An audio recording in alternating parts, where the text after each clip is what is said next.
the man who beat him in the opening event in Rio. PK's Williams teammate Nigel Mansell was third fastest in practice, followed by the McLarens of Prost and Rosberg. Let's join James Hunt and Murray Walker in Spain. Well, the mood of Spain is one of interest, but it would be a masterpiece of overstatement to say that it was fighting its way into this Jerez circuit. There is a surprisingly small crowd. Some people say the prices are too high.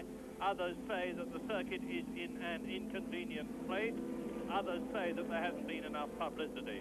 But whatever, I have no doubt that they're going to miss a very intriguing race, because you see Ayrton Senna coming up to occupy his pole position slot for the second time this year in 2 races, the 9th time in his career, and very significantly, as in Brazil, he's going to have alongside him, slightly behind him actually, Nelson Piquet in the Williams, and Nigel Mansell is in 3rd position on the starting grid, and there is absolutely no love whatsoever now lost between Mansell and Senna, both of whom blame the other for Mansell's going off in Brazil.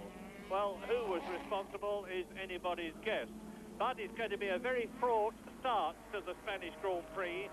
They go up a short hill on this very, very short straight, which is only half a kilometre long, into a very tight right-hand bend, turn 2, turn 1, that's uphill turn, and then they start falling away. So the sprint up to the first corner is going to be absolutely crucial.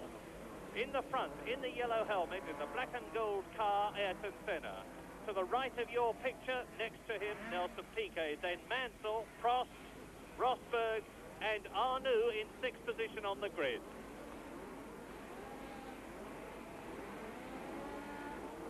Tremendous tension here, watching for the light.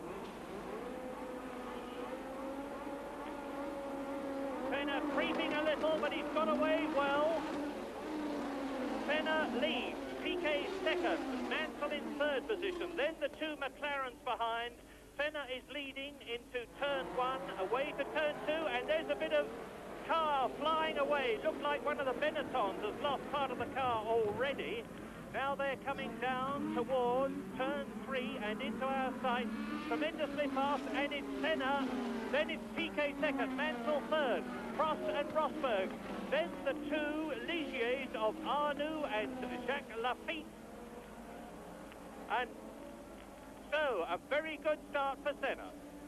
Yes, good clean start pretty much throughout the grid. There was just that little touching incident at the first corner. One of the arrows' wings went up in the air. We couldn't see exactly who was damaged. It looked like a front wing, so somebody's going to have a bit of understeer loose grip at the front. And one of the problems at this circuit is going to be overtaking. It's a very busy sort of track. It's windy and twisty, and they don't really get any good straight and any chance to get up to top speed. It's a low top speed, although it's got a lot of fairly quick corners. Lap 1, there is the race leader, Ayrton Senna. And there in the pits already is Alessandro Nannini in the Morini car. So, Senna, Piquet behind him in 2nd place, coming through to complete the first lap, up the short straight, and it's Senna, Piquet, Mansell, Rosberg, Prost, Arnoux, Lafitte, and Alan Jones out of the race already.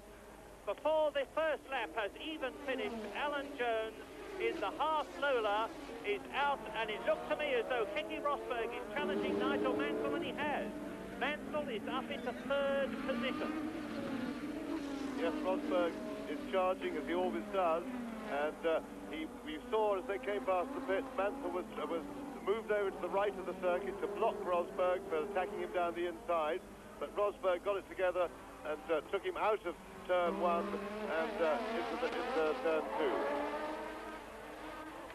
So, with Jonathan Palmer now stationary on the circuit, which is a tragedy because he was going extremely well in practice. There is Theo Fabi into the pit.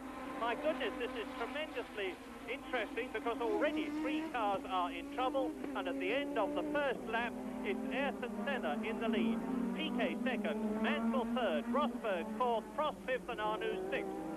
Yes, and that must have been Fabi, whose front wing came adrift at the first corner, and I suspect he was in for a nose cone, and that was Rosberg challenging PK. And you saw Jonathan Palmer's car being pushed away. Now, let's just maturely consider what's happening. Keke Rosberg, in only his second race for McLaren, is getting the feel of this new car. Last year and previous years, he's been driving for Williams. The balance of the McLaren is very different, and Rosberg is mastering it. So if PK's second at the end of lap 2, then it's Rosberg. Down to 4th position goes Mansell, 5th is Prost, 6th is Arnoux in the Ligier.